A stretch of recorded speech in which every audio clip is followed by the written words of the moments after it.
BJP की गुटबाजी, सरकार में रहते हुए गुटबाजी, वो सामने उजागर है। कांग्रेस कुछ भी नहीं है उसके सामने। गुटबाजी की अगर हम बात करें तो आज बीजेपी का हाल देखिए। किसी से छुपा नहीं है कि हमारे जिले में कितनी गुटबाजी है आज। बीजेपी उनको एक बड़ा गुजर फेस मानती है, वो राष्ट्रीय लीडर भी हैं और वो अपनी ही लोकसभा के अपने ही एरिया के 39 पार्षदों को सुबह लेके बैठे हैं। As per notification given by municipal corporation की उस दिन इलेक्शन होगा। सिर्फ गुटबाजी के चलते ही तो वो फैसला नहीं हो पाया। आपने कहा राहुल गांधी ऊपर मेहनत कर रहे हैं, बहुत मेहनत कर रहे हैं, भारत जोड़ो यात्रा कर दी, अभी बिहार में, हाँ, और अभी भी यात्रा कर ही रहे हैं। तेजस्वी जी भी जो आपके साथ हैं, लाइन में हैं, वो भी यात्रा कर ही रहे हैं। तो आपको नहीं लगता कि ऊपर जो मेहनत चल रही है राहुल गांधी की, वो मेहनत नीचे की गुटबाजी खराब कर रही है? देखिए गुटबाजी तो नहीं कहूँगा, डिफरेंस ऑफ ओपिनियन जो है वो हर पार्टी में होते हैं। आप देखिए गुटबाजी की अगर हम बात करें तो आज बीजेपी का हाल देखिए। किसी से छुपा नहीं है कि हमारे जिले में कितनी गुटबाजी है आज। हर आदमी को पता है उजागर होके हो क्या रहा है।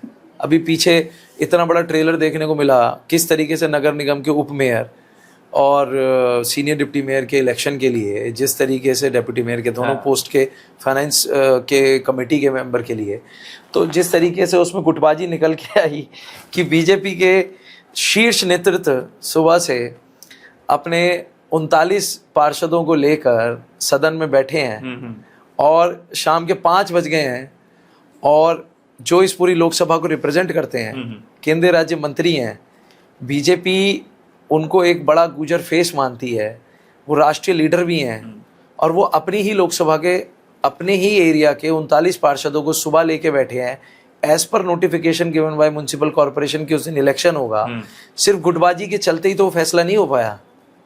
आप बताइए, बीजेपी की गुटबाजी, सरकार में रहते हुए गुटबाजी, वो सामने उजागर है। कांग्रेस कुछ भी नहीं है उसके सामने।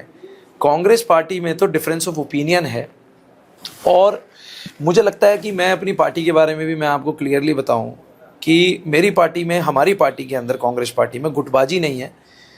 हो क्या रहा है कि देखिए, आप जब तक ऑर्गेनाइजेशन के लिए काम नहीं कर रहे हो और आप सिर्फ एक कार्यकर्ता हो तो आप किसी नेता को ज़्यादा पसंद कर सकते हो, किसी को कम पसंद कर सकते हो।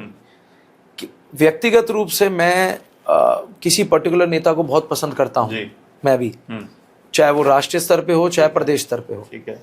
लेकिन जब मैं यूथ कांग्रेस का पदाधिकारी हूँ या मैं प्रदेश का प्रवक्ता बना हूँ, तो मैं उस समय कांग्रेस पार्टी का पदाधिकारी हूँ।